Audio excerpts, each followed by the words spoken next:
Le petit espace qui fait grand se trouve aujourd'hui sur la mythique île Saint-Louis, derrière une grande porte cochère et tout en haut d'un immeuble ambiance vieux Paris. 4 grands étages plus tard, et me voilà. Et oui, il faut trouver son chemin dans ces cages d'escalier biscornues parce qu'on est dans un très vieil immeuble du XVIIe ou du XVIIIe siècle. Et alors là, waouh, quel contraste!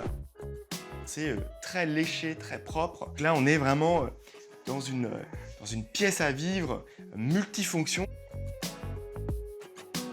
Alors, si je m'intéresse un petit peu à l'entrée, moi, ce qui me plaît, en fait, c'est ce mur en L. Ça permet de bien délimiter l'entrée. Et donc, si je le contourne, je vois en fait que ce massif a plusieurs fonctions. D'abord, là, je me retrouve dans le séjour. Donc, assez facilement, je le transforme en banquette. Et en dessous, j'imagine, et voilà, qu'on a logé du rangement. Et donc, si je continue ici, je vois qu'on a un placard. Donc là, j'ai la partie dressing. Donc, c'est vraiment malin. Derrière, l'espace nuit, qui offre aussi la full option rangement. J'ai ici donc vraiment le lit, qui est un peu plus isolé, puisqu'on joue toujours justement sur ces partitions douces par une claustra ici, assez graphique. J'ai une sorte de marchepied pour accéder à cette zone. Donc vraiment, on travaille les accès. Donc on travaille justement les délimitations, les séparations. Sous ce marchepied, j'ai un long tiroir qui joue la profondeur. Donc ça, c'est vraiment malin. Parce que vous voyez, regardez, hop, je tire. Il ne s'arrête pas. Jusqu'où va-t-il aller? Jusqu'où? Jusqu'au canapé. Voilà. Vraiment, on profite du volume au maximum. On ne laisse 0 cm3 libre. Et voilà. Et c'est le deuxième, c'est le petit frère. Un tout petit peu moins large, mais il est là. Et là, à nouveau, je mets énormément de choses. De l'autre côté, le linéaire cuisine archi équipé. En face, idéal pour une petite pause détente, le salon qui se poursuit en coin bureau rabattable pour gagner toujours plus d'espace. Là, je suis à nouveau dans un petit espace très agréable. Et en fait, je vais profiter aussi du miroir qui a été placé pas très loin et qui me crée une perspective derrière. Donc, j'ai pas l'impression d'être complètement contre un mur. Et derrière la porte-fenêtre, la dernière fonction bonus, archi-clou du spectacle. Donc là, je découvre une terrasse et à mon avis, ça c'est vraiment l'atout charme de ce vieil appartement. À l'extérieur, la vue sur la Seine et les toits de Paris a tout pour charmer notre chroniqueur qui n'en perd pas pour autant son sens de l'analyse.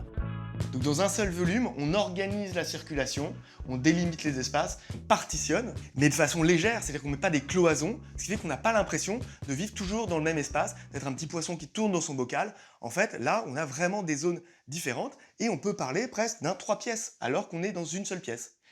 Donc on est quand même sur quelque chose d'assez premium, dans, à mon avis, 20-22 mètres carrés maximum. Alors, le radar de Jean est-il toujours aussi bien aiguisé? Réponse avec l'architecte des lieux. Ça, il est à 23 mètres carrés. Voilà, bravo. Enfin, je me auto-félicite. Ce que je trouve extrêmement gratifiant dans cet appartement, c'est qu'effectivement, dans une surface contrainte, on a 5 espaces distincts.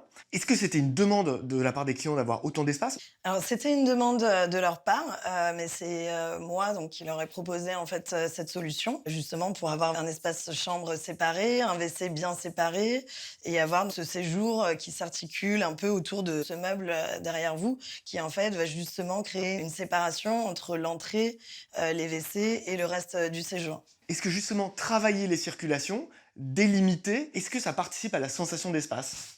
Oui, tout à fait. La circulation est une des choses les plus importantes dans l'architecture, je pense. Et on a vraiment cette sensation de pouvoir bouger, d'avoir un espace vivant, mouvant. Et ça participe évidemment à la sensation d'espace. Bon, ben Manon, merci beaucoup. Et bonne suite alors pour tous vos nouveaux projets. Merci à vous.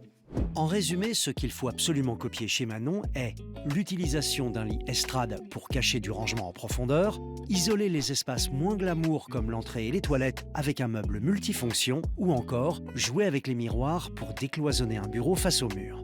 De l'archibelle opti-leçon qui n'a pas fini de nous inspirer, tout comme la nouvelle destination week-end de Lisa Lou qui nous embarque maintenant.